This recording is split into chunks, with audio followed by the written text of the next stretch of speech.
So this is a little bit of a weird build today, and I kind of got the idea from watching a stream of Dead Cells. And essentially what the idea is that War Javelin throws enemies against walls and off ledges. Spartan Sandals does the same thing. These two weapons are pretty much mirrors of each other. War Javelin is basically the survival tactics version of Spartan Sandals. So I wanted to see what would happen if I used one as the secondary weapon and one as a primary weapon. I wanted to do this as brutality build because a tactics Spartan Sandal is just not a good idea. So the idea is, let's push these enemies up against the wall. Let's use Spartan Sandals to do even more damage, unless I don't need to do that. And there are a couple issues right away with this. So the first issue is going to be that Spartan Sandals and War Javelin are two completely different stats. So how are we going to get past this? So one idea I had was to hope for a legendary weapon. And then it kind of crossed my mind because cursed weapons in this game are actually colorless. They do scale with their appropriate stats. So War Javelin, for example, which I'll be getting a cursed War Javelin during this run, it's going to still give me purple and green scrolls, but it's going to be scaling. The damage is going to be scaling with brutality. And so that is going to benefit me greatly here. But for now, it is going to be a little bit rough to start out with. The beginning bombs won't be that bad because enemies are generally pretty weak. So, even though, I don't really have a much in survival, I only have 5, I can still do a fair amount of damage. So, once I get that cursed War Javelin, then the run's going to kind of take off. And as for mutations, it can be pretty much anything that has to do with close combat. So flame turret, fire grenades, cleavers, things like that. Anything that I can push an enemy up against a wall and then just start kicking them while they're taking the damage over time stuff. So you can already see that right here. So this build is going to essentially be me using the War Javelin to spear enemies into walls and off ledges, and Spartan Sandals is going to be finishing them off.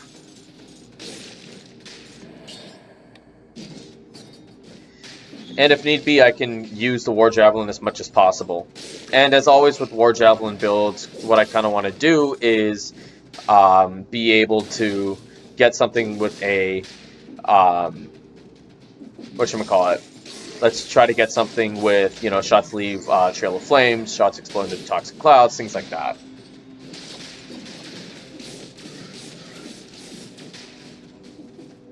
So part of the problem with this is if you have to face different enemies such as the shield bearers, you're going to have to deal with kicking them at the shield. And if there's other enemies on the map like it was here, Spartan Sandals will stun you for a second. So you really want to be careful with that. But I'm able to get out of it here because Cleaver is extremely good, which I never thought I would have said it during 1.0. But it's actually one of my favorite brutality skills at the moment. So Spartan Sandals has seen many changes over the years. The main change has been it's now a 3-hit combo. So it still knocks enemies back depending on their weight.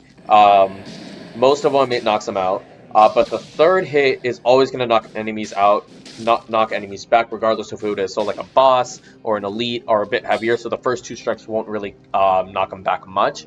But the 3rd strike will knock them. And that's incredibly important for this build. Especially because one thing you're going to notice that I'm going to be doing is kind of pinning enemies against the wall. Pinning elites against the wall. Activate turrets, activate traps, whatever I have going on, and then just keep hitting them into the wall until they die, because they won't be able to get an attack up because they'll be stunned. And a similar thing with bosses, although it is a little bit harder because bosses are more open spaced.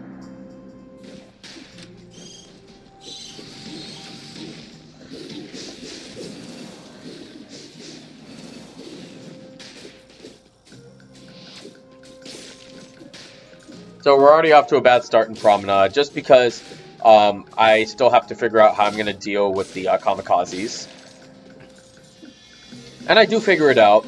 I think just one of the issues that can happen sometimes with kamikazes and something like Spartan Sandals is that it's just kind of difficult to really assess where the kamikazes are. So I'm going to be using the War Javelin to take them out. So that serves another purpose in this.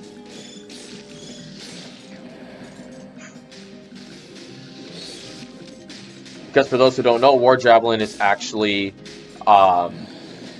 it doesn't auto aim, but what it does is that it pierces every single enemy. So it kind of works like how a meat skewer should. Side note, I really think the meat skewer is terrible. It is appallingly bad. Or at least as a survival mutation, it just doesn't work.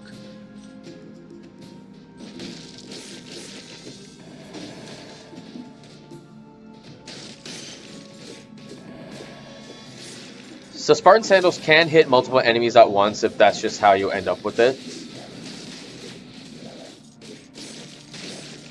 So I accidentally aggro that elite. I don't know how I did that. I don't know how I managed to do things sometimes, but it happens.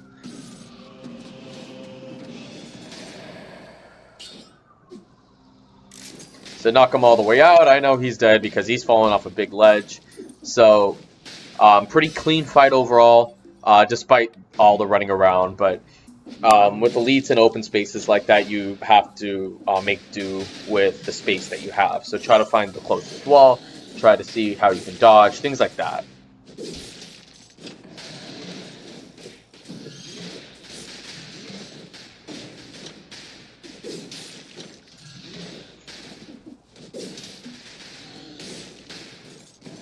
So bombardiers are some of the most annoying enemies out there. But luckily, I'm able to avoid any sort of damage. But it doesn't change the fact that they're probably my least favorite enemies in the game. Probably besides slammers, I would say.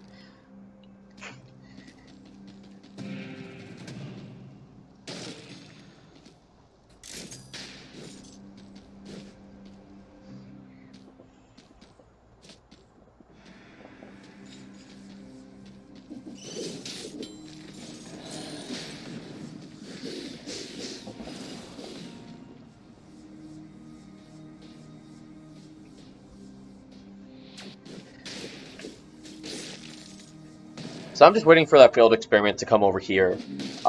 It'll just make my life easier. I'm one of those people, I'm okay with playing it slow. I can't deal with protectors. And sometimes in 5BC it's all about just how to aggro enemies.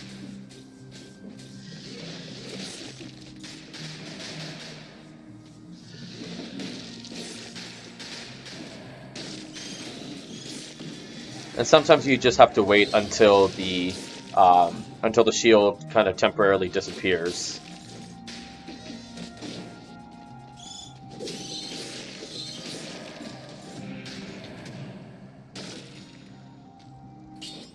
So side note, I've actually never seen that movie 300, but I know that's what Spartan Sandals is based off of. I've just never seen it personally. It's not my sort of thing.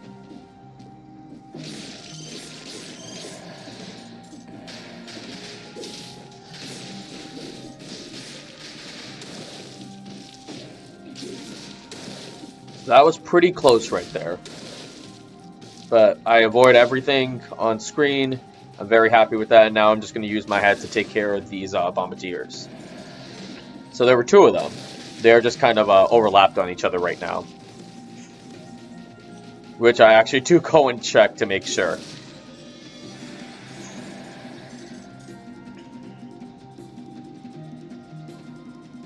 And now the idea is I want to aggro that runner. But I'm not able to for some reason.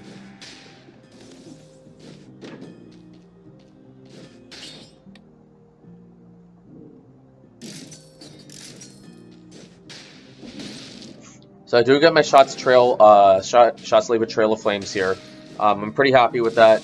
No, I don't have the damage right now on that War Javelin, but I don't necessarily need damage. It is going to be nice to have when I pick up either a Legendary or a Cursed one later on, but it's not of the utmost importance.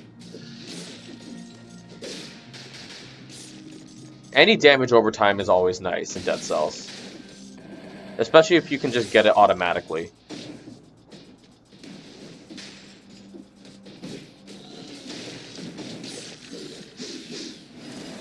So there is that elite down there, and I did skip it so I could try to pick up 60 kills.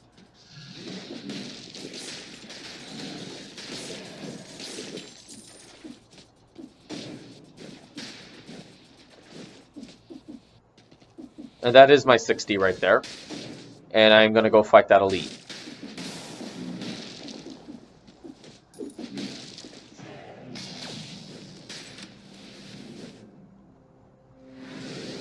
So I typically in my runs pick up those gardener's keys just because it gives me extra money or an extra item. You don't have to do it. It's not the biggest deal in the world, but I like it personally. So the worst thing that can happen is getting double elites.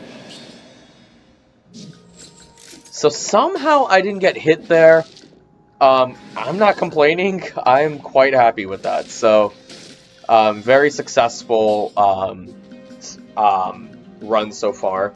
Obviously there was the bad beginning, but that's fine. That happens.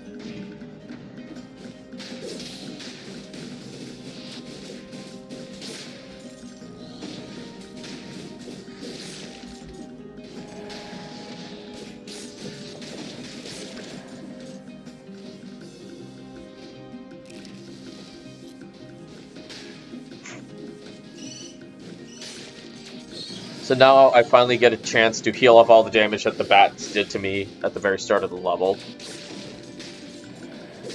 It is infected, but that's fine. I'm going to figure out how to disinfect myself later on.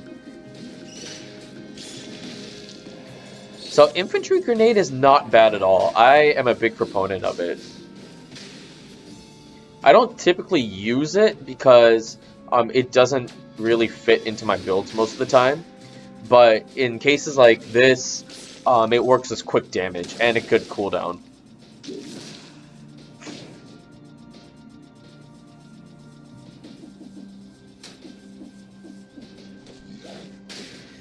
So those runners can be tough to aggro when you want them to, because sometimes they're just going to be acting very, very strange.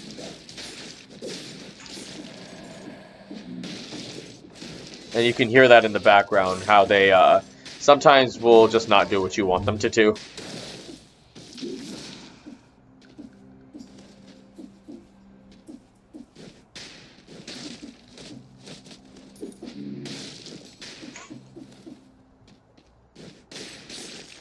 So one thing you can use the head for, otherwise known as the homunculus rune, one thing you can actually use that for is to scope out areas. You don't have to just use them on enemies.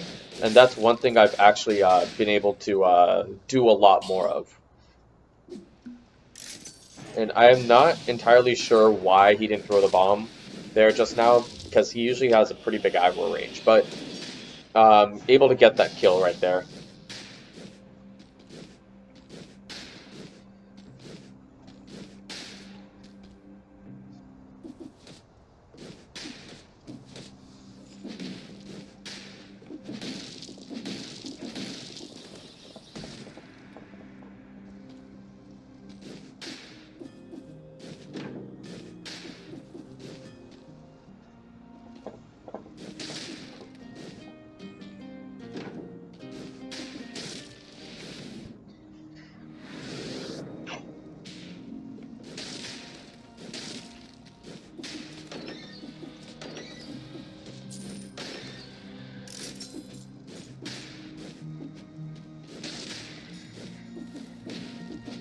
One of my favorite things in Dead Cells is when I get all three of those keys before that little kind of room where you unlock all the keys.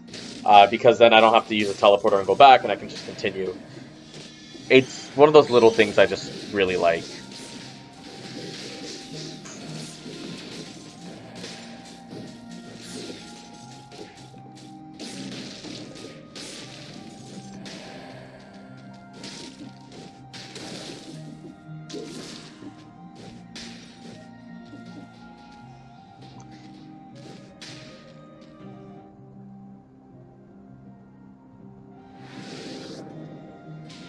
Yeah, I pretty much say, nope, not gonna deal with any of that, and just move on.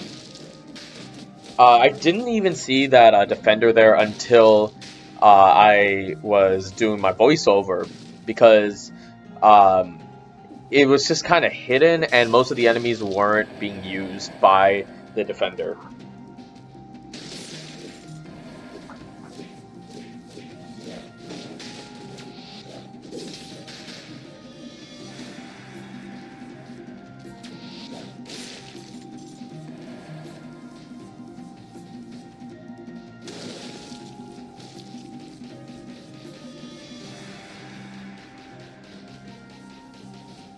So I waited a little bit just to see if the bombardier would aggro and throw the bomb at that spot.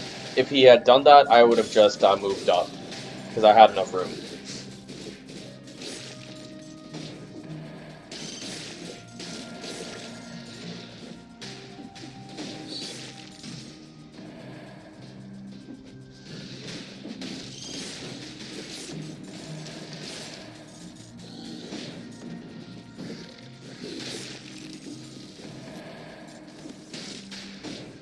So Cleaver does a lot of damage very, very quickly. It's about as good as a Knife Dance, in my opinion. It's quite good and quite underappreciated.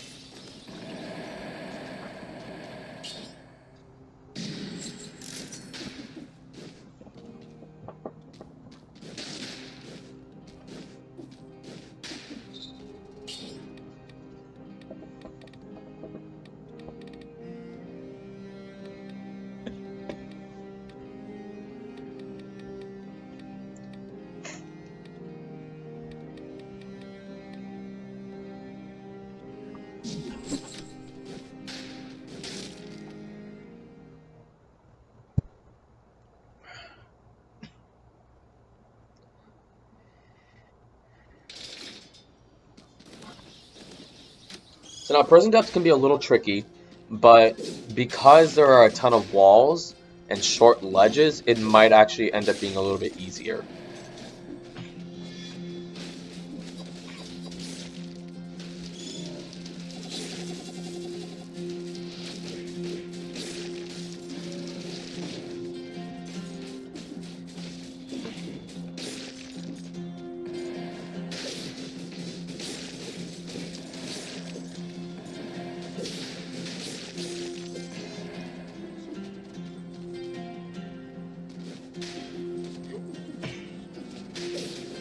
So the War Javelin is being used with its intended purpose, and it's working out beautifully for me right now.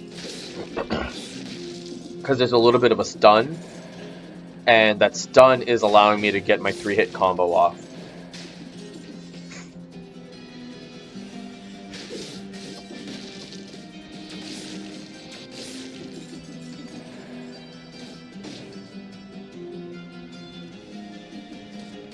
What I was trying to do there was to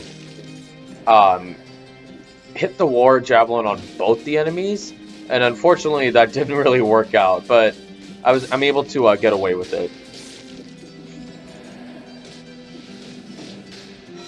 And that's the power of Cleaver, because it does not have to deal with enemies attacking it.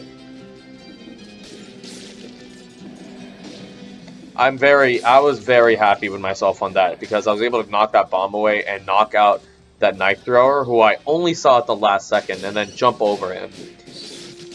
I make a lot of bad plays in Dead Cells, but this was not one of them. I got pretty lucky there.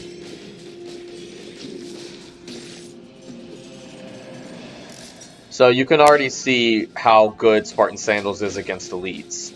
Just keep knocking them against the wall, make sure they get knocked out, and from there you're good to go.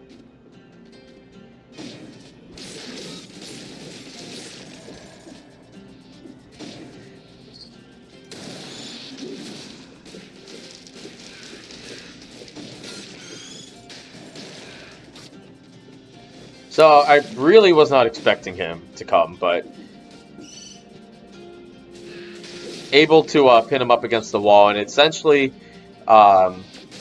the hammers, when they're protected like that for a legendary item, they will act like elites. They'll have about as much strength as elites. And I think that's the case with most of them.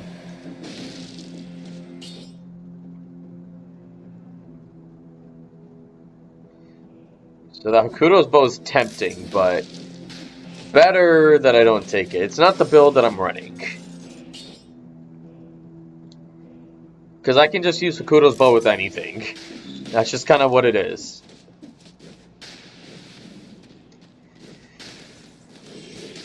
I probably should have taken it, but Infantry Grenade was helping out.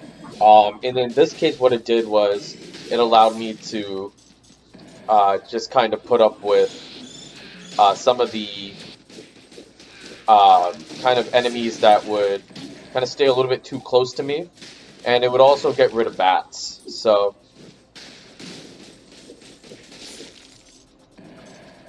it was a perfect prison death up until that point.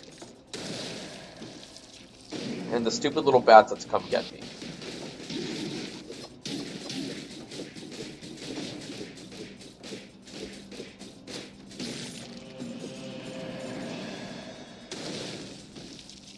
So I'm losing health pretty quickly, but able to get him.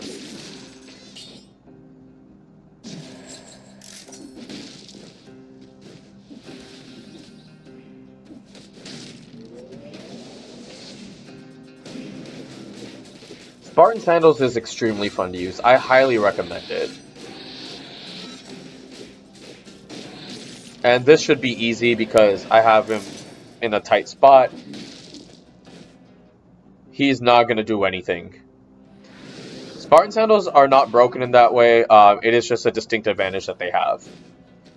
The whole thing is that because they are kind of an underpowered weapon, it needs something that has a distinct advantage over every other item in the game. And that's its advantage right there, is that it's extremely good against elites. The trade-off is that it's terrible against bosses.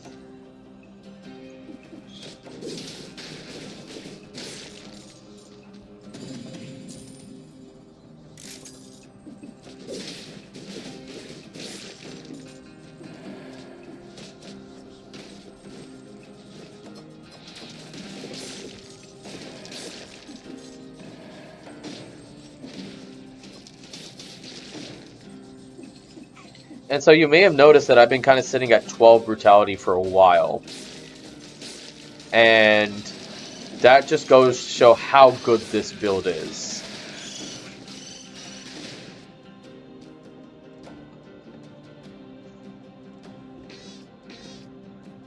So that is not fun.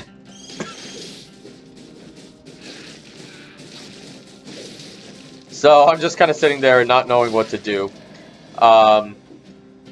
Take him out quickly, though. War Spear, despite not having any power right now, is doing the job. And essentially, if you want to know how weak this War Spear is, imagine going into Prison Death with your main stat being at 4. Even on 0 BC, you're not doing any damage. And so we finally pick up our Curse Chest, so we're at 13 now, and by the end of the level, we'll be at 14.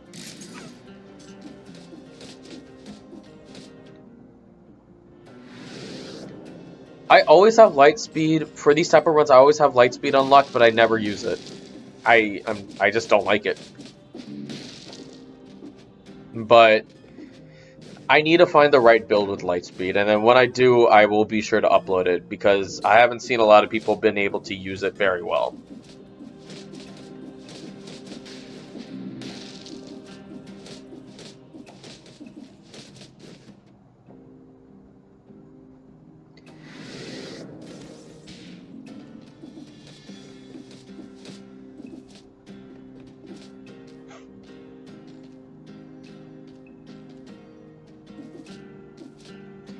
So I didn't realize there was going to be a little puzzle right there. So I have to really play this carefully.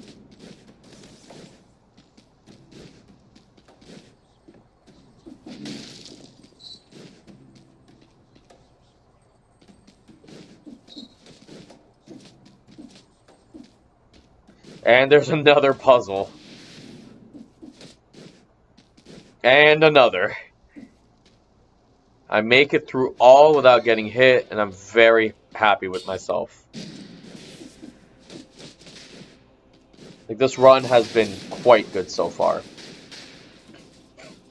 And so I'm not actually keeping this cluster grenade. So I just want to make sure that I'm able to continue to just knock enemies out. And there's a couple clusters down there. And again, I just got lucky with that hammer. And it was a really good thing that I took that weapon, because I did not see the hammer. And I probably would have gotten hit. And I was able to kick away a bomb, too.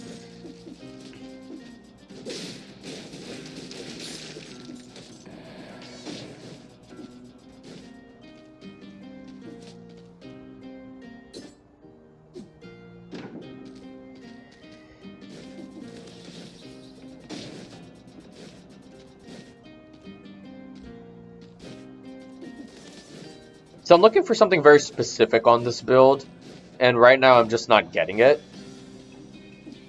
And essentially what I want is just more damage over time, and unfortunately right now it's just not happening. But Cluster Grenade did its job, it did what I needed it to do for that moment, and then I'm going to sell it right away. And I probably should have, before taking on that hammer, I definitely should have taken another, I should have taken that scroll right there. I made a mistake in not doing that.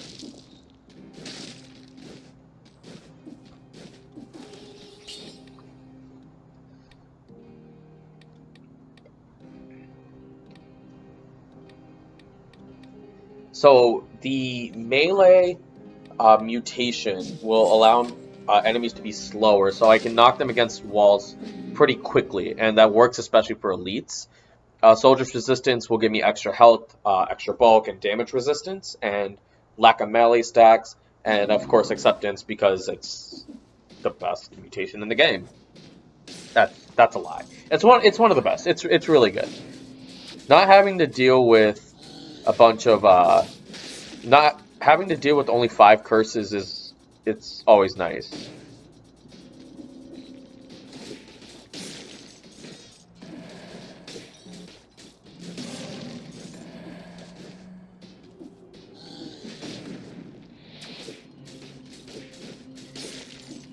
So that's the curse chest cleared. And failed experiments are not the easiest to deal with Spartan Sandals, because they will teleport behind you.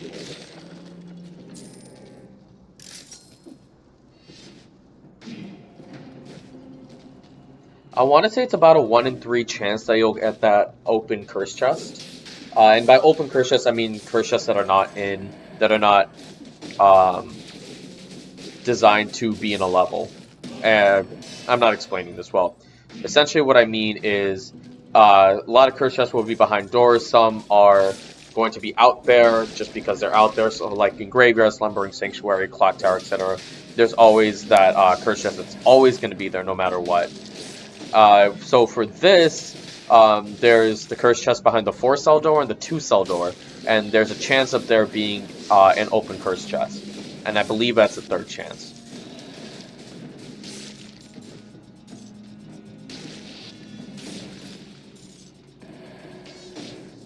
So, it's platforming right there.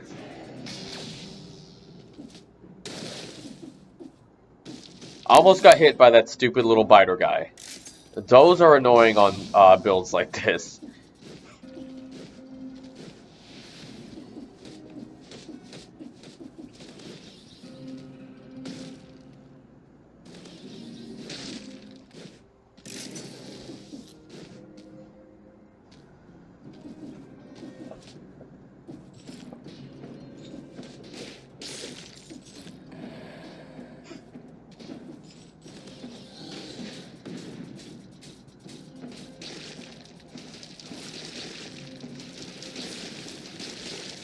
So you can, so with a lot of enemies, you can just cheese them like that.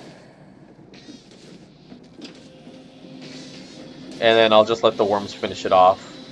And that leaves me with 1. And I do that so that, because I'm not on solid ground, enemies cannot aggro me by doing that. But Uh, and that was very close. I should have died there. I wasn't sure why it took so long for that shield bearer to die. I thought he was going to die immediately, and he didn't. Again, lucky break there. But I would have definitely restarted this run because I was very confident in it at this point.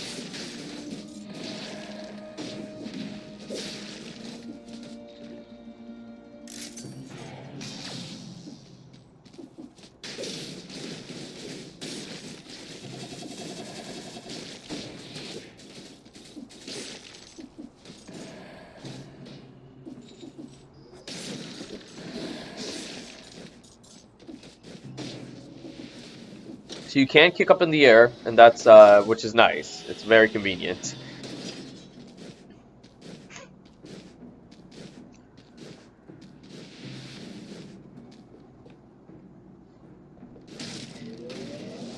So this isn't so much a showcase of a weapon like I typically do, so much as it is just a showing off just a really fun type of build, and something that I didn't think that a lot of people were doing.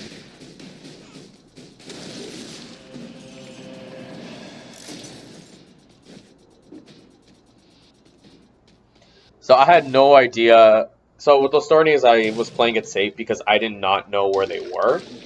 And by that, if they're oriented backwards and you use a melee attack on them, you'll hit the spikes and you'll take damage. So on a curse, that means you die, but it also means you get a melee stack if you're not cursed, and it's a lot of damage.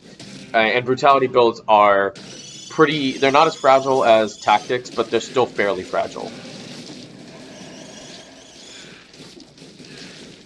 So I actually like those because those enemies die very, very quick because zombies are super fragile. And the only thing you have to worry about is those little bats. So I think I have one more curse chest. That's the 4-cell.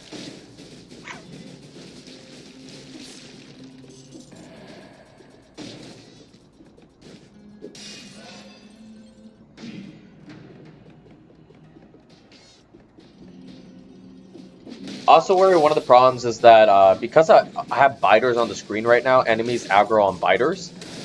So essentially one of the issues you run into is enemies off screen running towards you. And by enemies off screen, I'm mainly talking about the Thorny over there. So you just got to move a little bit slowly sometimes.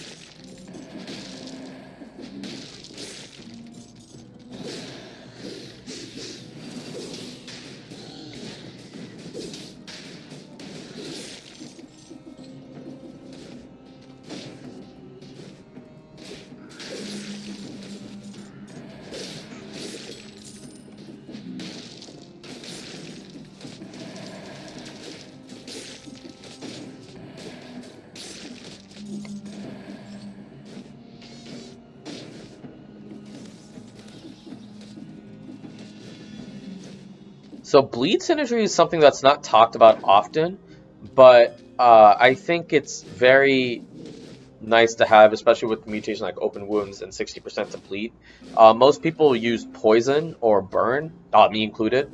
Bleed is also very good, especially because cleaver is a fantastic trap slash turret, or whatever you want to call it. I think it's a trap in this case. It's extremely good because it has good range and does a ton of damage. I think overall, Knife Dance is a little bit better, but do not sell it short. It is fantastic. Especially against elites. And that's my 60 right there. I can go and play like an idiot now.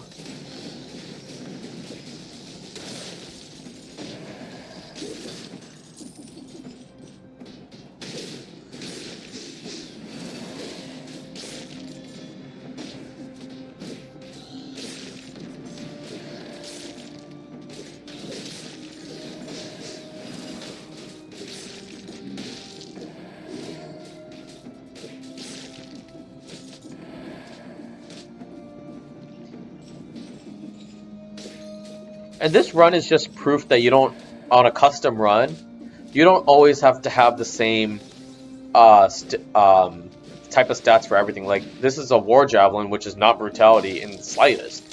I mean, of course, you know, you can make it a brutality weapon with cursed chest and colorless items, but right now this run is more than succeeding.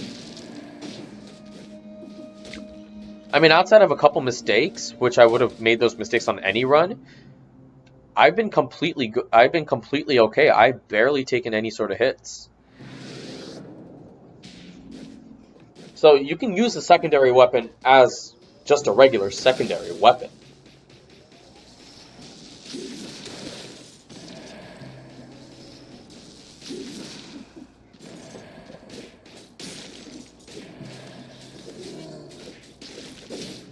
With shockers, just play it safe.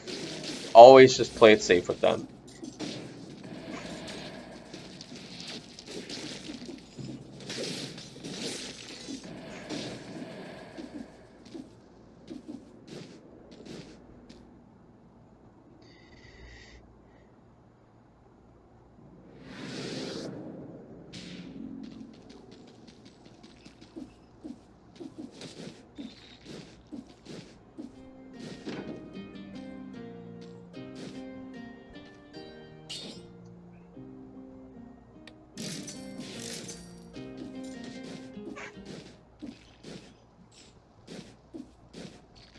That was an easy take for me. More damage on the cleaver, plus toxic synergy within the item, so it generates a toxic cloud around the trap, 100% to poison. I got poison, bleed damage, and I got extra damage to poison. So, easy take for me.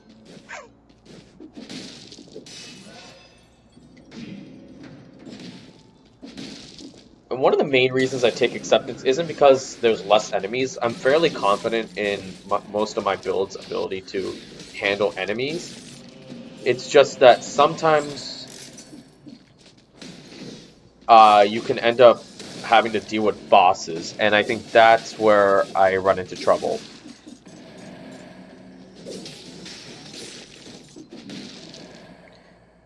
So those guys will, the lacerators will deflect any sort of ranged. They'll deflect anything when they're spinning.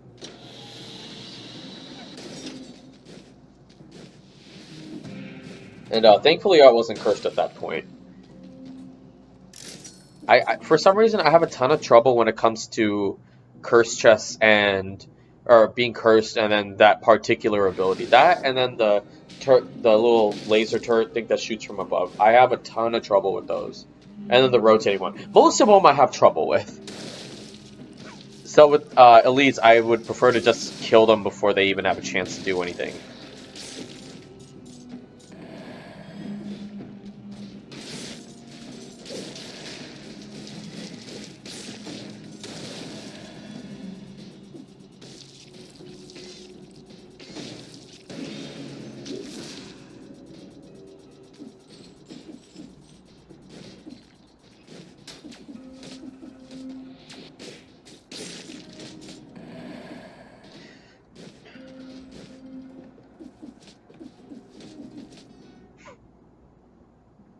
I'm just trying to see how many enemies I have and where I need to go to defeat certain enemies.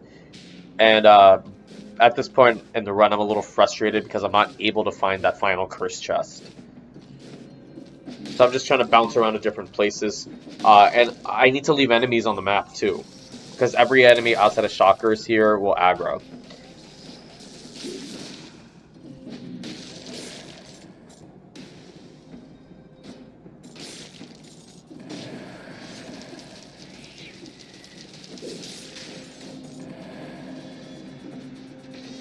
And you can see that just melted those two enemies right away.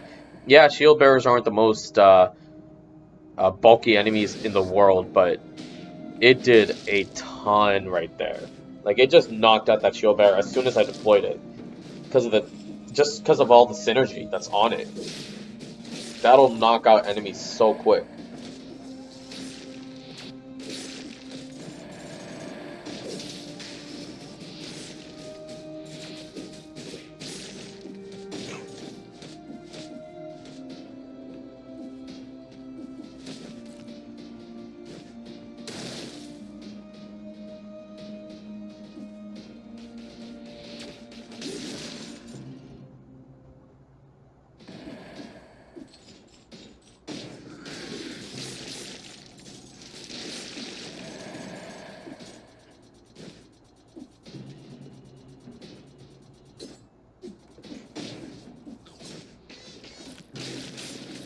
This is just an exercise in what enemies can I leave on the map.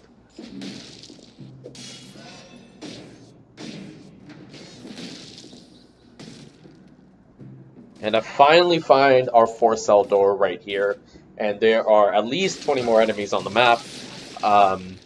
Sometimes it's good to just play cautious, and there's enemies on here too if I need to use them.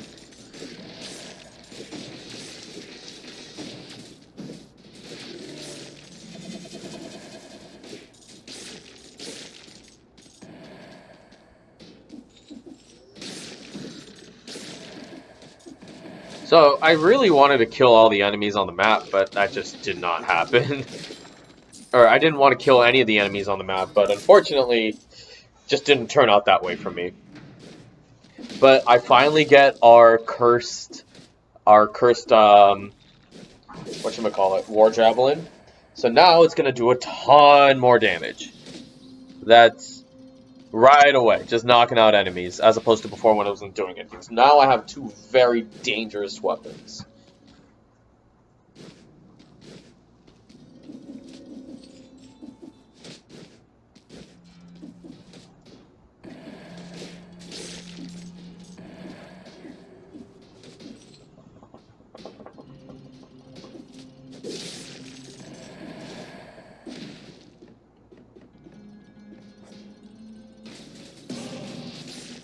That's now, yeah, I am very happy with that.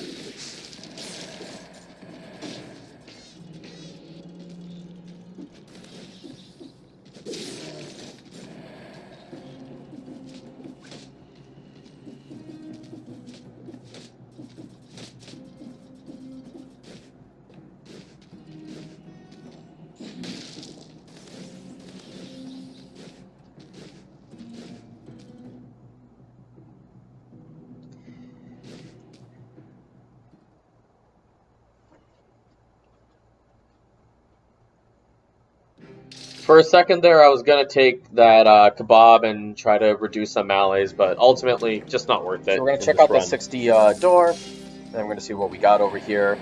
That is definitely something I want. Fire grenade. I talked earlier about how much I wanted some DOT, and I'm getting that in the form of fire grenade. And fire grenade is extremely good. I am a big fan of it. In 1.0, it actually had damage reduction along with ice. I think ice grenade had it too. Stun grenade had it too. I think ice grenade and stun grenade still have it. Fire grenade does not, though. Instead, it does additional damage, which is really good. So this is the sort of build where I'm going to really be relying on crowd control from my War Javelin.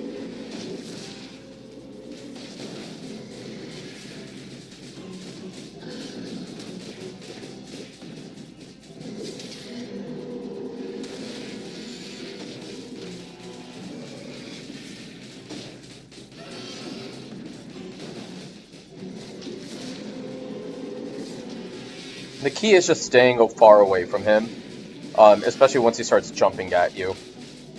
Because my cleaver and my fire grenade are going to do all the work.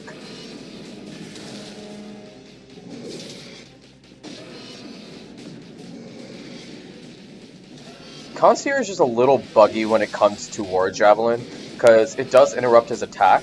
So if he starts mid-jump and you throw it at him, he'll continue the jump afterwards. So that can be something to watch out for. But all in all, perfect fight. No qualms about that one. And that's probably the easiest way to get a legendary item, is to no-hit Concierge. Just because he's such an easy boss. The only thing you gotta worry about is the little aura that he has just staying away.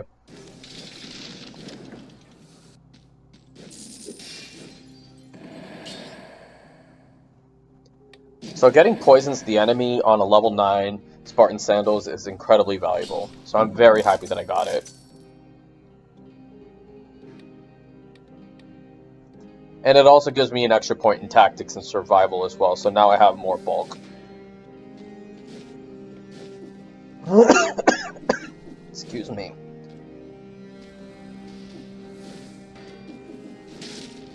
Sometimes these voiceovers cause you to cough cough up a lung, especially if you're dehydrated. Get some water into my system.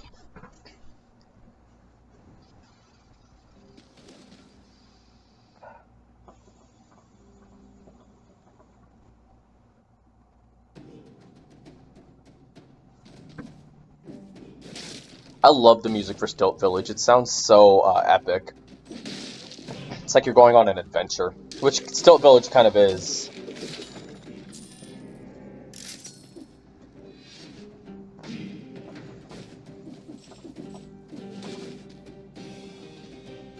So Stilt Village is kind of like Ossuary, in which you don't really know what's up ahead, and I was pretty fortunate to have avoided those arrows right there.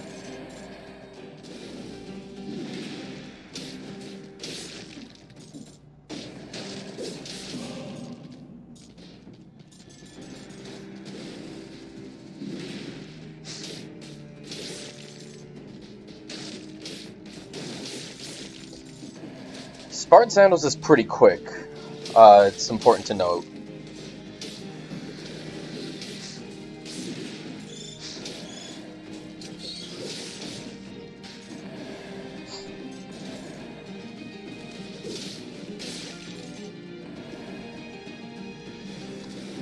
Sometimes with the bombers, you need a little more encouragement to get them to aggro you.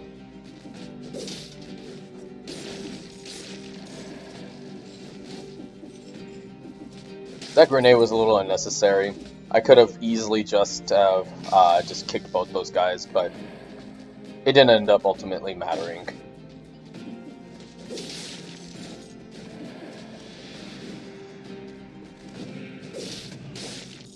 So now that my War Javelin is doing a ton of damage because it's scaling with red, now I can use that strategy of using Spartan Sandals in conjunction even better.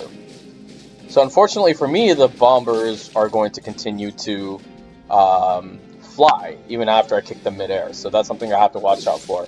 Something that I'm going to probably keep making a mistake on.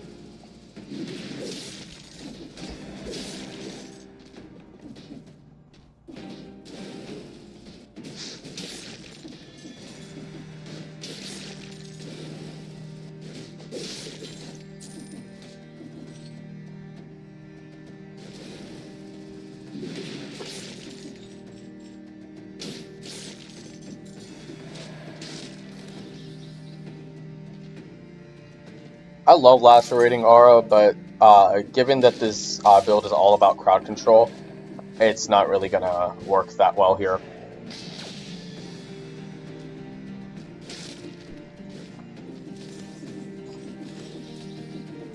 One of the most underrated changes they ever did to Dead Cells was making Lacerating Aura Brutality, because it's really, really good now, especially on melee builds.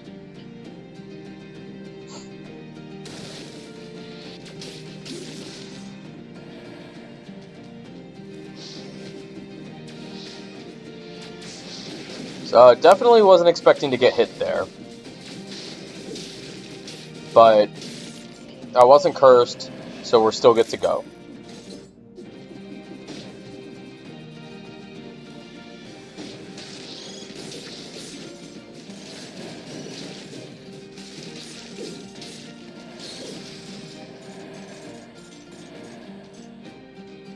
Now we're cursed again.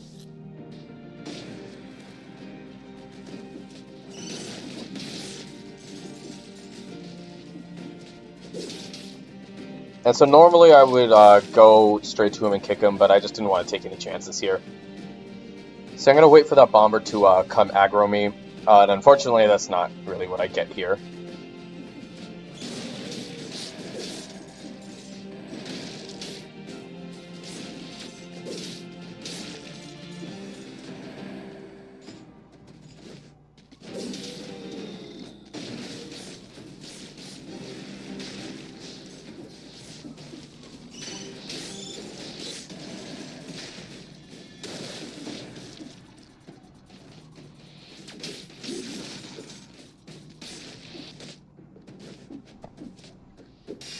So again, sometimes with this sort of build, you kind of have to, especially brutality build, you have to be able to have some measure of crowd control in Stilt Village, because the pirates will start shooting their little barrels at you if you have biters on the screen until they die, and they may or may not aggro you.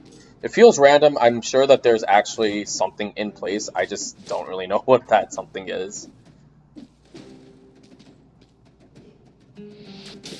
And I also don't know when they, whatchamacallit, sometimes they will either aggro towards you or shoot the barrel at you. Sometimes they'll also not aggro you. It's just weird.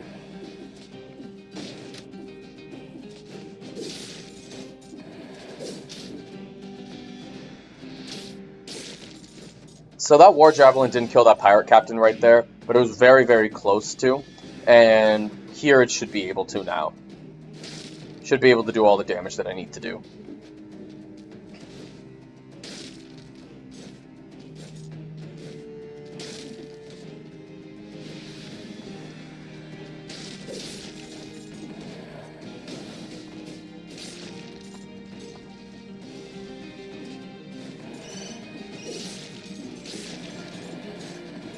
I love the idea of just kicking the bats up in the air.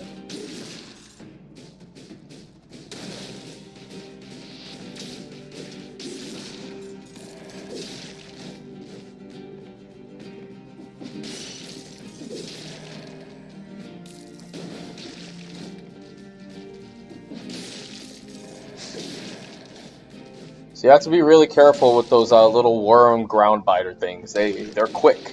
They're very, very quick.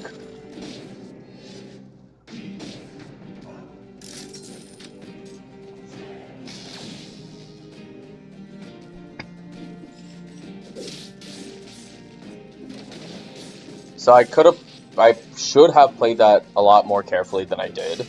I was lucky to get the kill there. Maybe not. Maybe lucky isn't the right word, but I would definitely say I was a little fortunate. So I just need to aggro one of these little guys.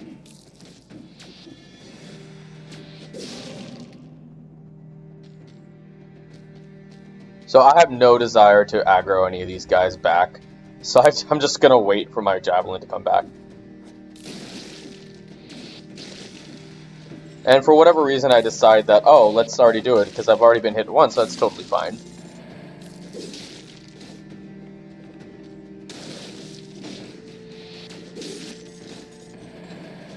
So now you can see that War Javelin is actually getting kills for me.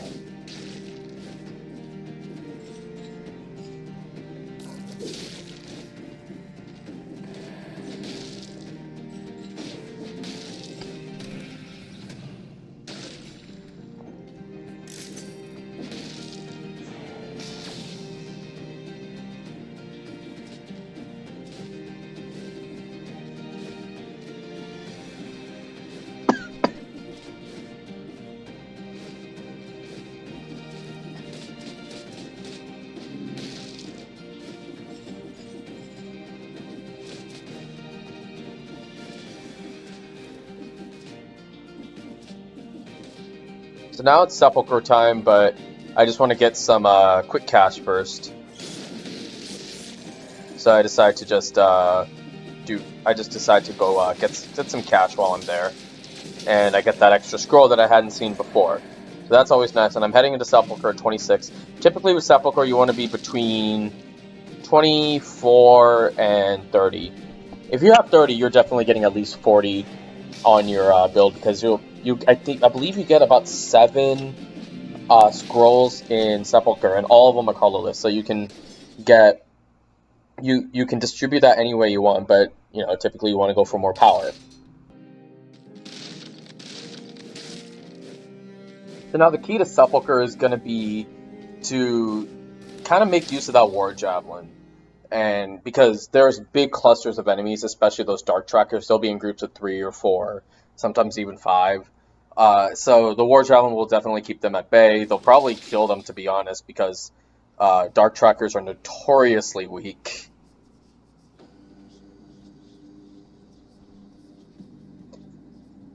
And one thing to note is that the Spartan sandals are good at crowd control unless we're dealing with mobs. Because one of the things about these mobs is that because it's a two-hit combo, it's kind of difficult to get out of, it's pretty easy to get out of position and to ultimately get killed, especially when we're dealing with these knife throwers. So the most difficult thing here is going to be trying to maintain that close combat style with my War Javelin while staying in the light as well. And in general, that's just kind of how Sepulchre is.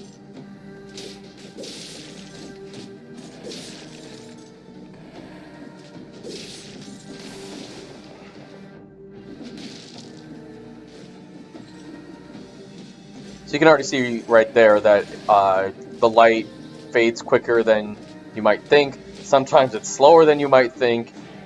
It all just depends on the run.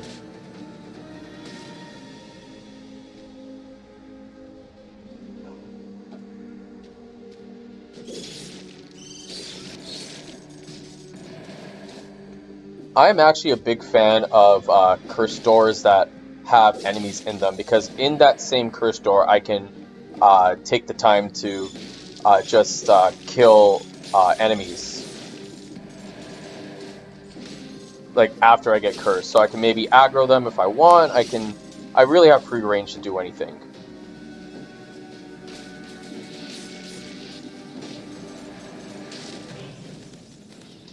And even here, there's a couple enemies that I can kill right off the bat. If I really wanted to, I could have aggroed the failed experiment and the dark tracker over, and I could have killed them with the javelin. But that's kind of an unnecessary risk.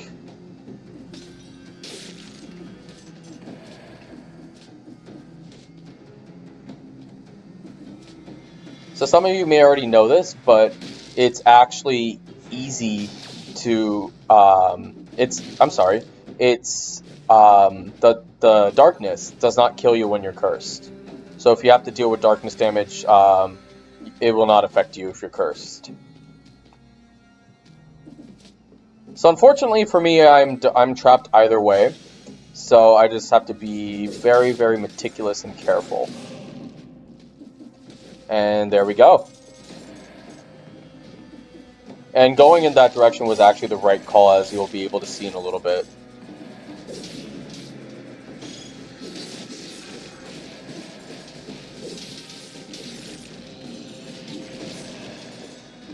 So I take a hit right after, and it's a good thing I had cleared out that curse, because otherwise I would be dead, and this recording would not be taking place at the moment. But like I said earlier, I was very confident in this build anyways, so I was fine running it again. And this is actually a build I'm going to run again in the future, probably on a stream. And the link to my Twitch channel is actually in the description. Because I am a big proponent of this type of build. And some people may think that, oh, like, you need to get War Javelin that's colorless, and that's just simply not the case. You saw how well I was able to handle it without. You saw how well I was able to handle this build while, the Javelin was regular and it wasn't colorless. The Javelin is strictly there for crowd control. The extra damage is just something that's very, very welcome. But if I had a regular War Javelin for Sepulchre, it'd be a little more difficult, but I would probably make more use of my grenades. Or I'd probably do the same thing that I've been doing, which is impale enemies against the wall and then just start kicking them. This build can also be used with Impaler. I should probably note that as well. So, if I was cursed and I went that direction, I would have died right there. Going up on that little pattern is more difficult than going down, because that pattern exists in multiple biomes. I don't typically go up there, so that's why I was a little confused.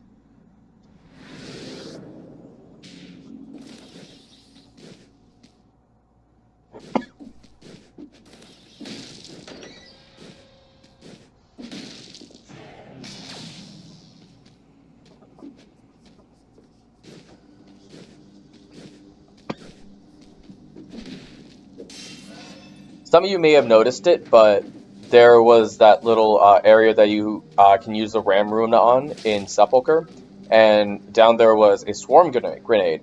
And biters might have been useful on this run, but I just really like what I have going, and I figured that the light sources that were around the area were probably already dead, and there was just no reason for me to take additional damage.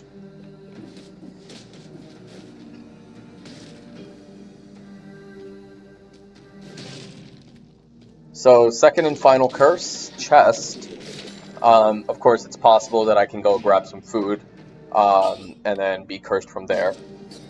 And I do decide to take that, and I am not going to upgrade that War Javelin because Shots Trail Flames is amazing. So I pretty safely got away from that bat. I didn't want to take any unnecessary risks. And that's it for Curse Chests.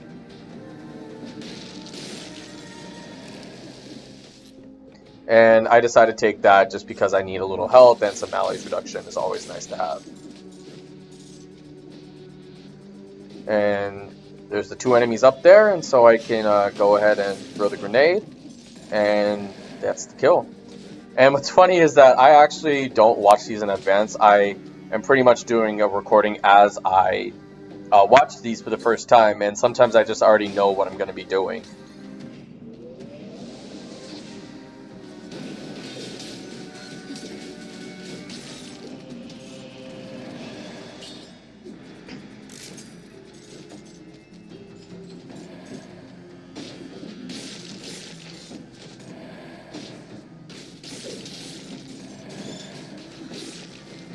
So now I need to desperately run to a light source. Looks like the biters or the flame took out those kamikazes. I'm not entirely sure what happened, but I'm not complaining.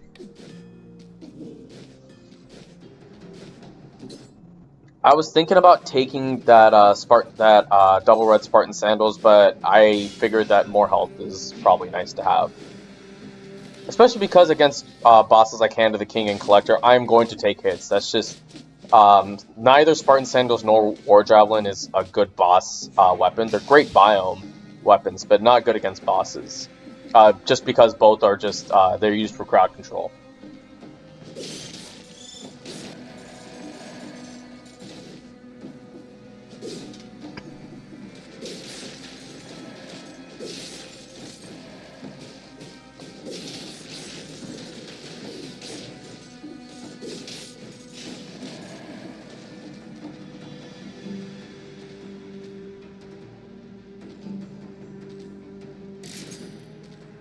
So I was really debating on taking that phaser. Sometimes you don't... An item may seem good, and it probably is, and it'll probably work out in the build if you use it correctly, but sometimes you just don't want to fix what's not broken. This has been a fantastic build for me. It's doing a ton of damage. I'm rarely taking hits. It's pretty bulky. There's no reason to change things up. Unless I get like the same item but improved. And some of you may be thinking, oh, but that was the case with the Spartan Sandals at the shop. Not really, because I have bulk with the legendary one. And I believe 20% extra power.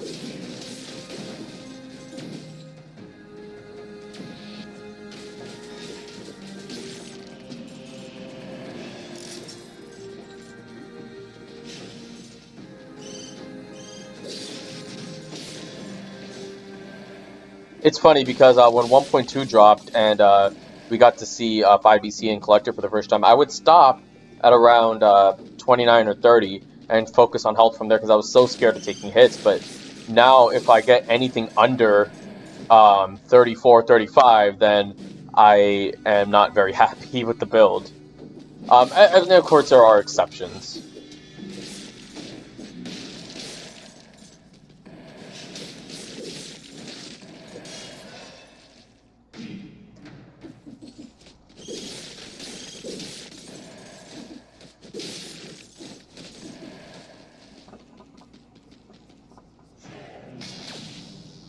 And of course, this build, I'm not going to have as many scrolls just because my War Javelin is,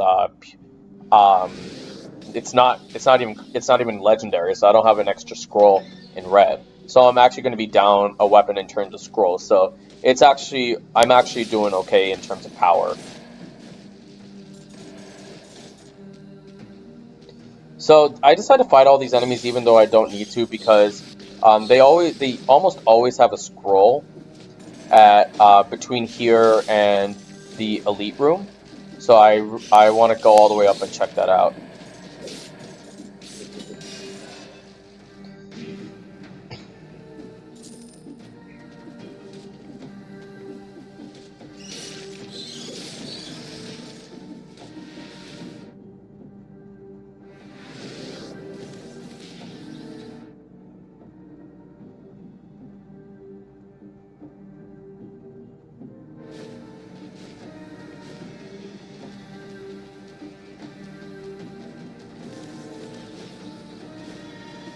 So supposedly there was no final scroll. So I'm stuck at 31, which is okay because by the end of High Peak Castle I would be at. Oh, I'm sorry, I'm stuck at 33. So by the end of High Peak Castle I should be around 35 minimum. I could be at 36. Just depending on how the dual scrolls work. So in High Peak Castle, Castle is going to be a little bit weird, just because scrolls. Two of them one are of the dual, things I'm trying to one do with this colorless, build and those are found is throughout the overworld kind of of the knock level. enemies into Not walls inside the and then green, red, just kick them into the and walls, blue and that rooms, will pretty much but they're in the guarantee a kill for overworld. me. And So there's one the issue with behind High the Peak Castle last is that it's kind of an key open door. level, and That's why there's enemies kind of all when over, you see especially runners Inquisitors. Inquisitors are a total do pain. High Peak Castle, High they Peak always go Castle. for that final door. I remember the 1.2 days of Not Arbiters always, but being sometimes. in there, and Speedrunners I'm don't very do it, of grateful course. that they're not there anymore. But either way, this is going to be a pretty difficult biome. High Peak Castle is always difficult, though, to be fair.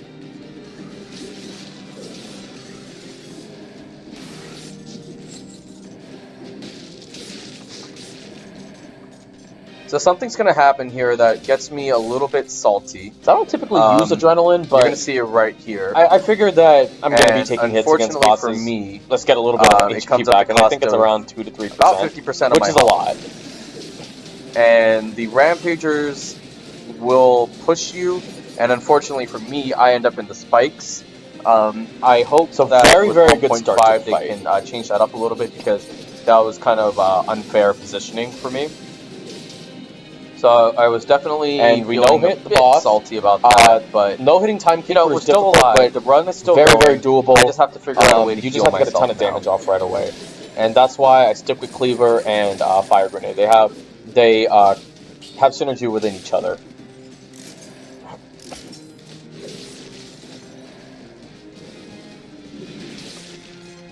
You can also use Flame Turret in the same build. It doesn't actually matter, but I like Fire Grenade better because it has better range. Spartan Sandals has range until it doesn't, and then you're screwed. So Victims of Bleeding spread nearby is great to have, but I was looking for something else. I didn't really care about bleed propagation. That's what I wanted. I wanted bleeding causes poisoning, because now that self-synergizes, and then the Fire Grenade will also do a good amount of damage, because it's 100% to, or 60% to bleed, excuse me.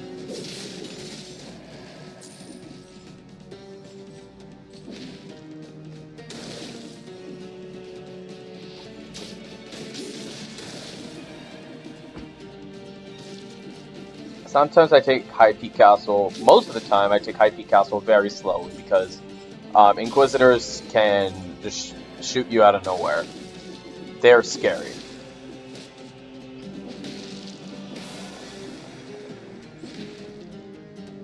So with High Peak Castle, I do one of two things. I'll either complete the entire overworld and then go into the rooms, or the other thing I'll do is just go into the rooms right away if I'm not particularly confident in a build. And that happened, and I've actually changed that strategy just to do it all the time now.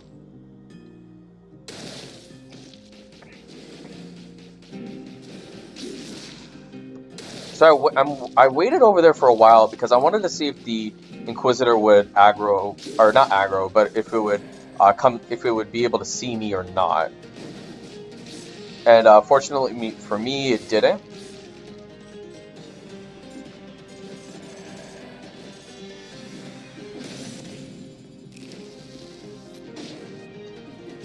It's okay to take melee's damage sometimes when it's a big old drumstick. Get 50% of my HP back. Melee's doesn't even matter.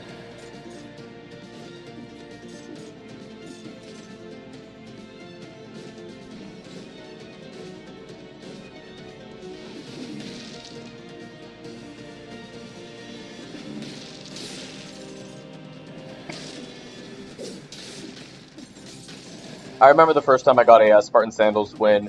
I go on different Dead Cell streams, and I remember with 1.0, Spartan Sandals was the worst weapon that there was. Like bar none, it was worse. It was almost as bad as Rusty Sword, to be completely honest.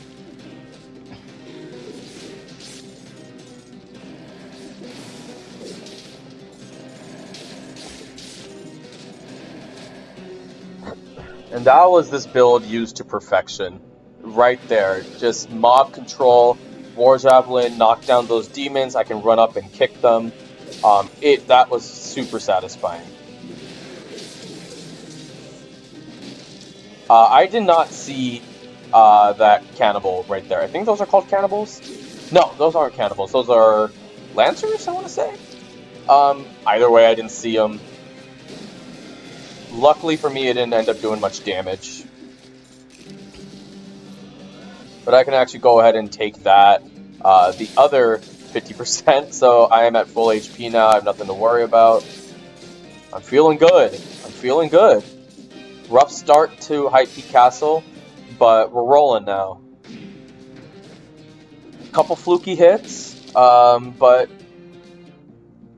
Dead Cells. That's all I have to say about that. That's just gonna happen throughout your Dead Cells career.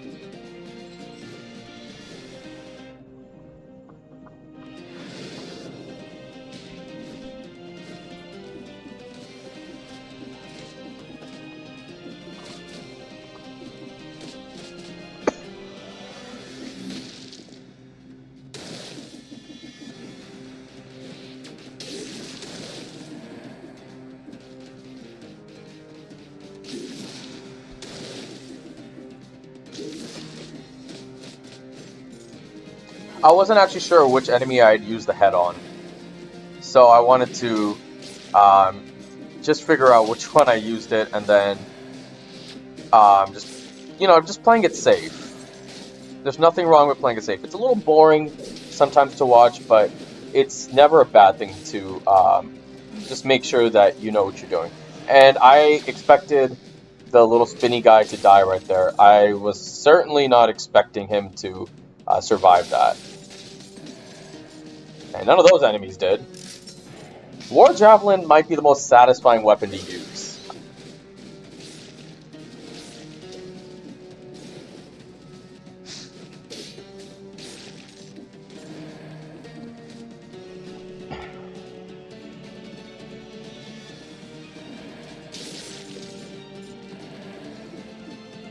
I like it. I love it. It's like a kick to the ass. I feel like I've said that before. It might have been Broadsword where I said Broadsword is just a big slap on the butt. It's the same thing. Spartan Sandal's just a kick to the butt. Again, it's like that movie 300. I've just never seen it, but I know the one scene. Just because that was like the beginning of memes back in the day. 2007 era.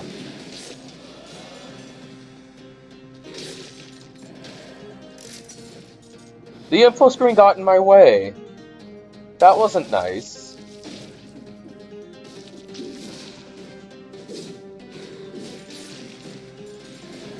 That was just a very confusing little bit right there. But again, War Javelin just helps so much with our crowd control.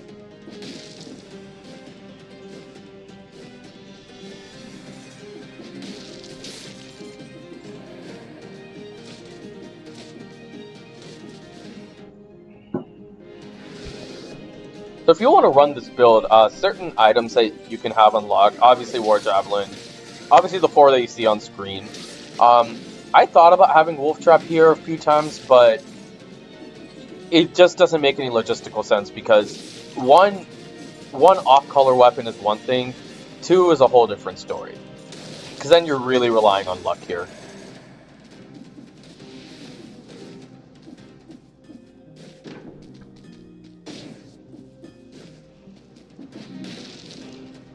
I have no idea why I was trying to, why I selected ranged on there. I think I was just pressing the button for the sake of it.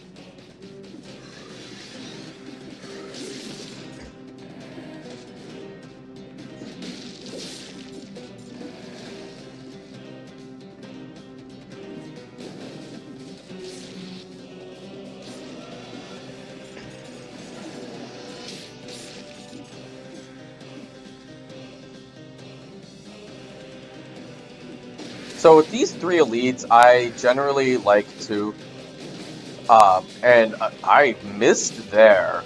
That could have been bad, but I'm able to grab him just in time. Crisis averted. So now we're at 56 kills, 4 more until 60. Like I said, you know, so this bad start to Hype Peak Castle because of some unfortunate breaks, but here we are. Now it's up to me to complete the rest of this build.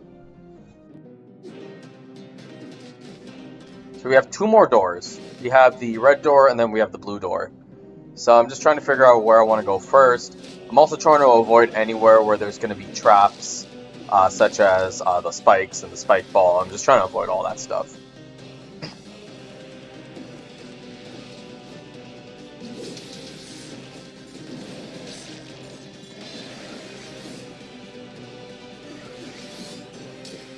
So I'm pretty confident that I can beat this elite pretty easily. So I decided to take him head on, even though I was at 59. If I had lost it, I would have been down to 60.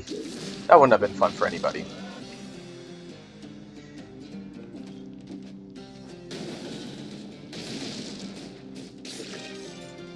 So we have another chicken breast in case I get hit again. So that's going to be incredibly useful.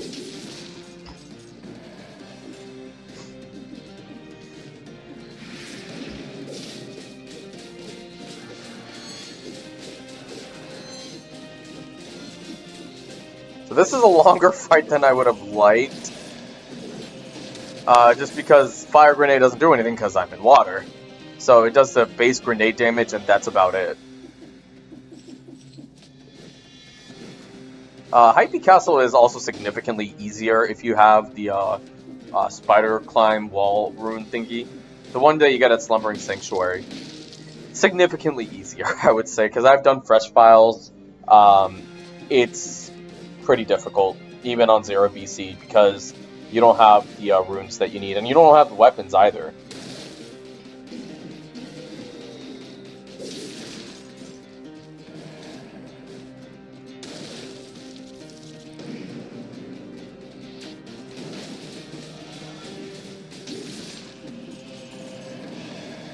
That's one of those moments where you just let the game, or where you let your skills do their thing. So you can see that Royal Guard. Yes, it's not the most bulky enemy in the world, but it's also no slouch either. I kind of liken it to the Lancers, like not weak but not bulky either.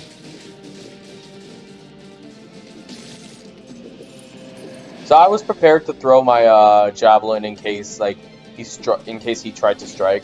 He wouldn't have hit me. I felt pretty okay in that.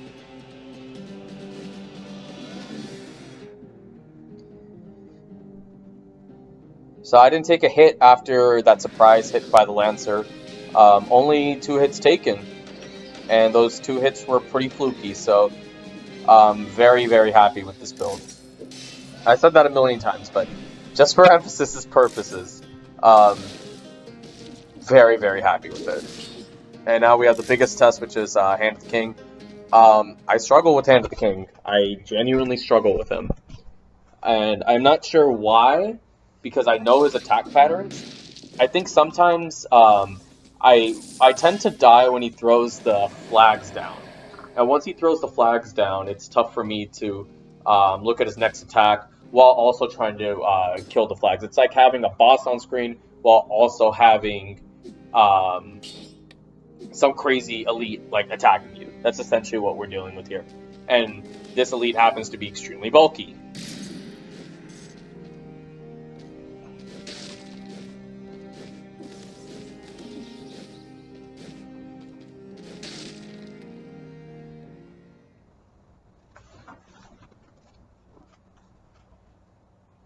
So there's no real crowd control here. I just have to kick him and get some residual damage off with the war javelin. When the elites and the mob of enemies show up in between them, that's when it's going to be important for me to use that stuff. But for now, all this really is is that quick. So we quickly get to the first phase, and I'm not worried about any of those enemies.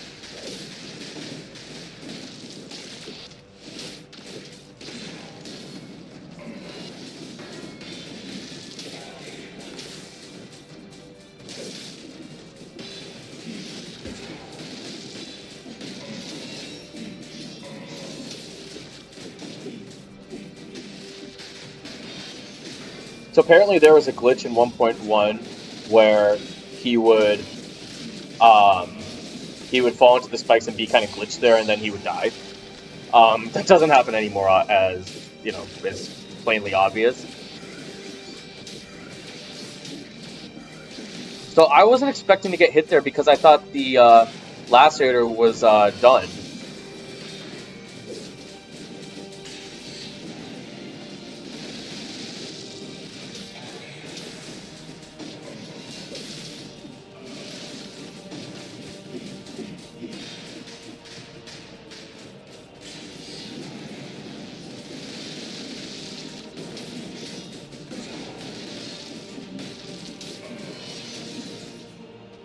So that was a really clean Hand of the King fight. Outside of the Inquisitor hitting me randomly, knocked him out. That felt great. And I decided to take the potion because in reality, I only maybe need 1 or 2 potions per collector. And at most, I'll need 1 for Astrolab. Getting out of Hand of the King with 3 potions in hand is very, very good.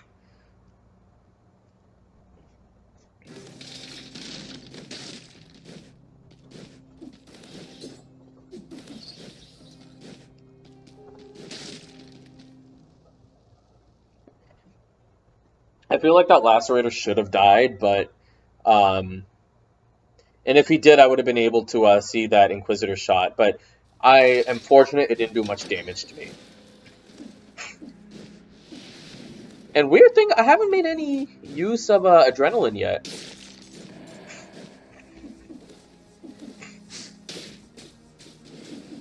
So those guys will fly back at you.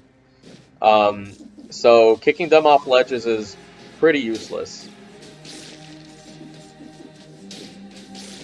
Also, it's pretty funny how that librarian, she took the hit perfectly fine, and then afterwards, when she hit the ground, that's when she died.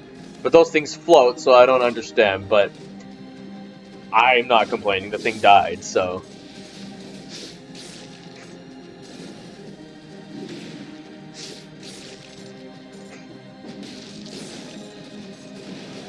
So luckily for me, I had that grenade in hand, so I was able to kill that librarian without much of a issue.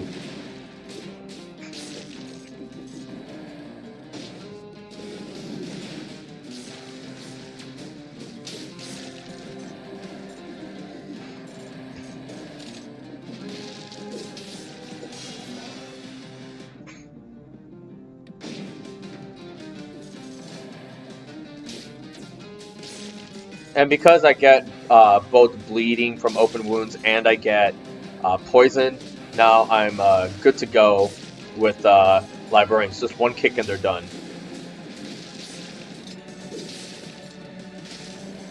And that went God knows where. But something I've actually been doing in Astrolab that I actually recommend doing is going down there as soon as possible. And the other thing I recommend doing that I haven't seen much is aggroing those bombers, because they will aggro you, and so you can avoid a surprise. You can avoid a surprise aggro by the bombers by intentionally getting to them. So highly recommend doing that.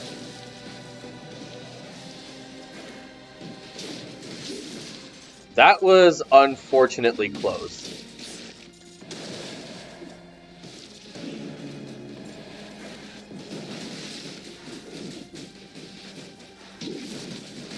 So definitely not happy with the box just randomly generating there for no reason.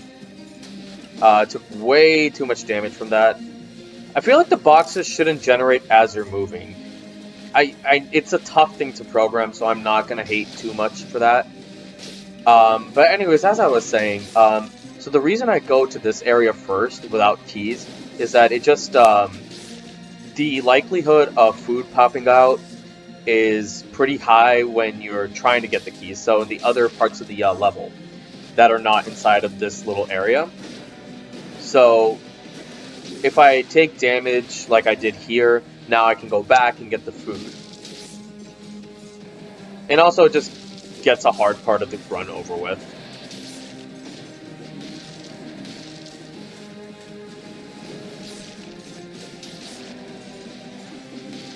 Don't be afraid to use your skills randomly. Just you can throw them in open spots. It may or may not hit an enemy, but they will walk onto it in the case of like a fire grenade. So don't be afraid to do that.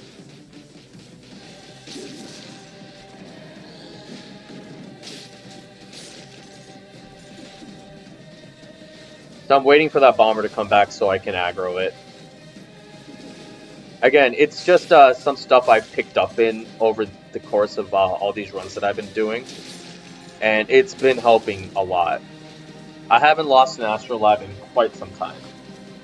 Outside of a double javelin build, but double jab is hard to win.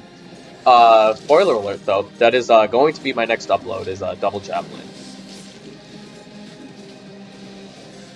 So now I wait for that final librarian to come. And unfortunately I don't get a hit off before she gets up on me. Miss her, then finally get her back. So we're good.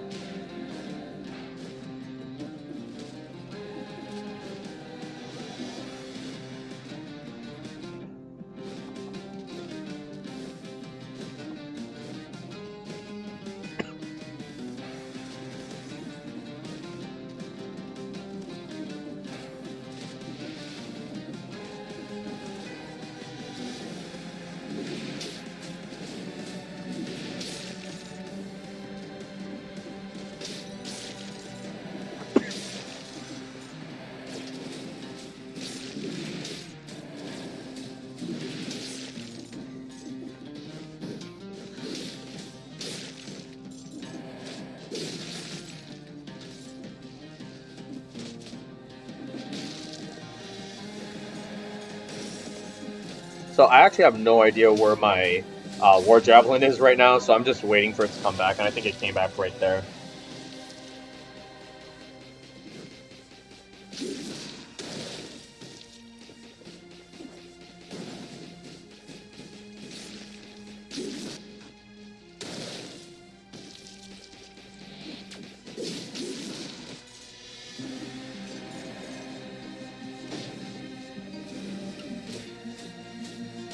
That was a pretty cool kill.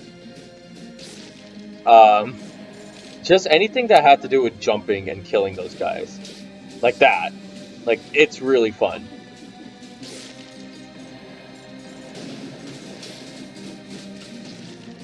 So now just hang up on there like a coward, kick him into the wall, boom.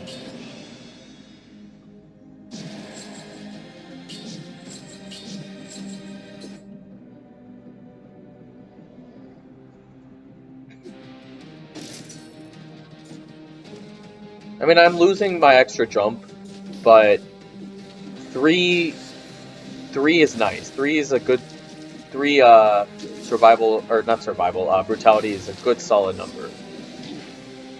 This one was, I didn't know what to do here.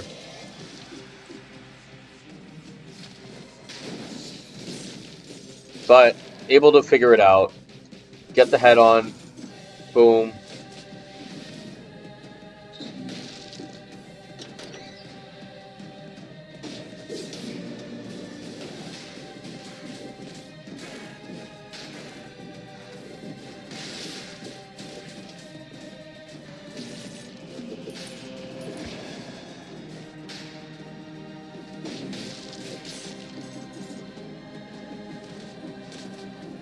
And now we can go to the final portion.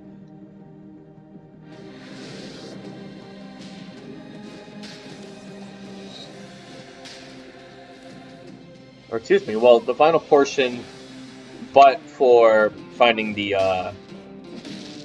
little rooms, the shop room and then the treasure chest. So that's the first one. And I will be re-rolling for a tonic. Or I would like to. Money permitting, of course. So one thing I love about grenades is that you can ricochet them off walls. So if you start getting good enough at this game... you can actually really just start doing that everywhere. Just ricocheting off walls, just trying to like calculate the physics, be some kind of crazy math professor.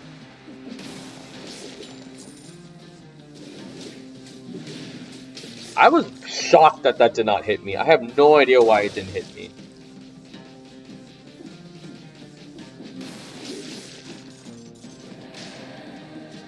But grenades are fun to play around with, for sure.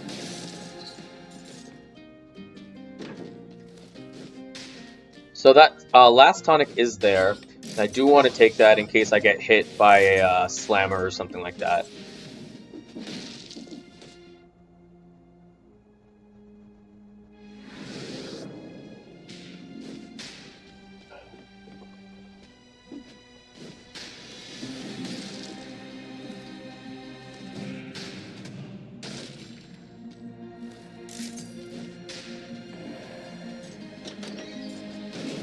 I never even realized that I didn't even kill that failed experiment.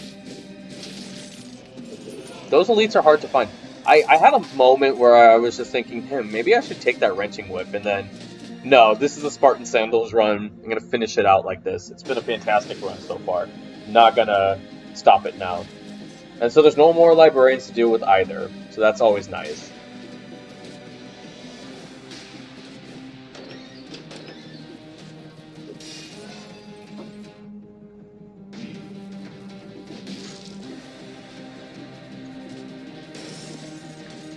So you may have noticed that I actually have more scrolls than usual. Usually I'm out at 49, but because I actually had an extra cursed chest in ossuary, I was able to get to 50. And also because I took an amulet in Astrolab.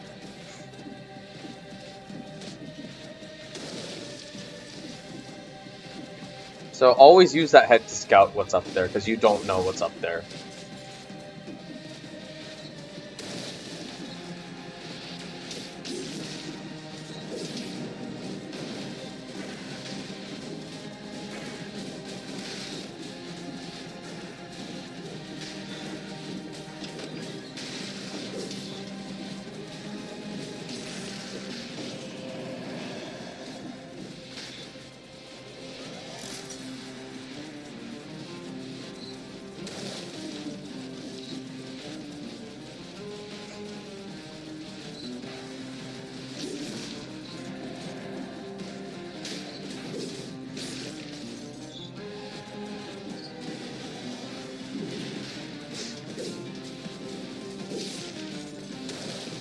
I was trying to be fancy with that war javelin throw. It just didn't work out the way I wanted it to.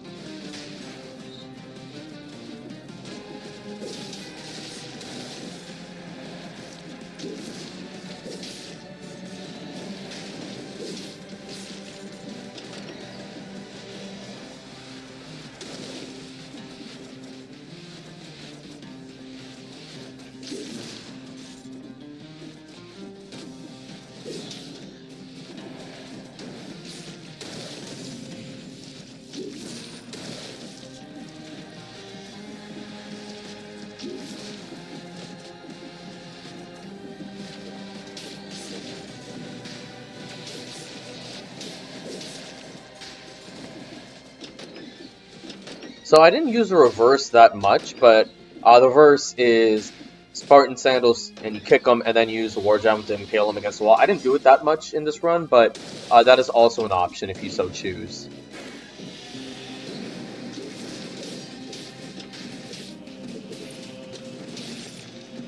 So the cleaver didn't end up where I wanted it to end up. I don't know what happened. I think it got killed in the little laser thing, which was unfortunate, but we got the kill without getting hit, so that was nice. I haven't been hit by those elites in a while, but if you get hit, it's game over. Just use the elevators. It's the smartest thing that you can do.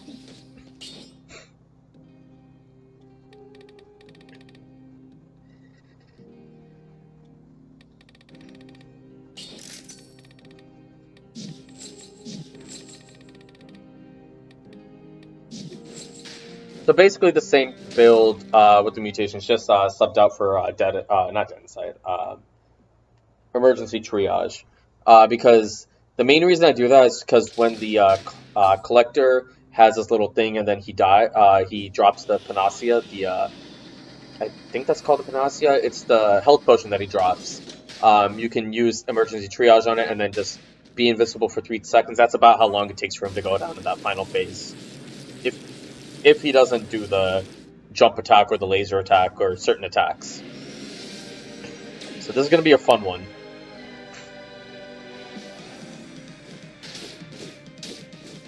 So right off the bat, we're already just kicking them.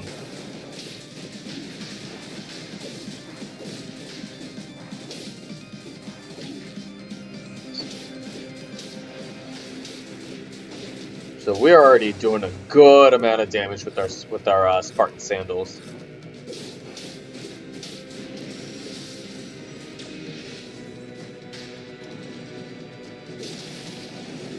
So one shot just took him out.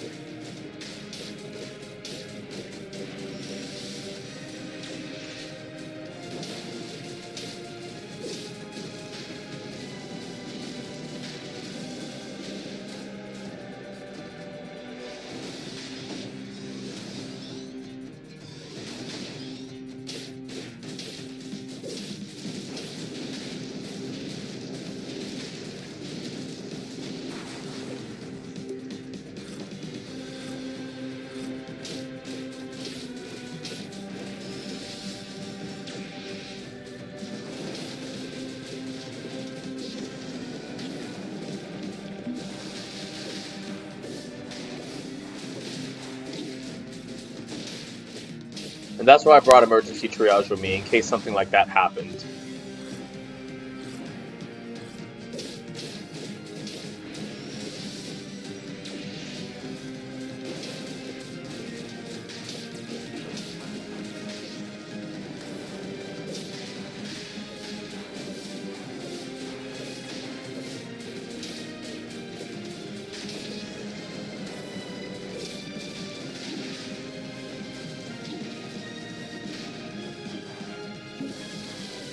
So got my emergency triage up just in time.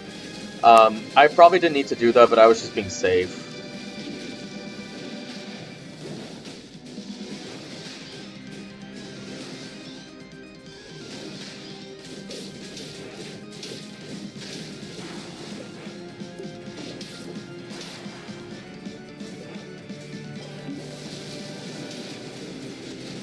So now I just let my turrets do everything. One kick to the gonads or the dome or whatever, and he's done. This was such a fun run. I highly, highly, highly recommend it. If you can get your hands on that War Javelin, go for it. And I never finished my thought earlier, but other weapon or other skills that you can have the flame turret. You can have the swarm grenade. You can have cluster grenades, as you saw earlier in Prison Depths. There's a ton of other options that you have, but this just had insanely good synergy. And with that, I'm going to be signing off. Again, highly recommend the run. Thanks for joining me, and have a good night, everyone.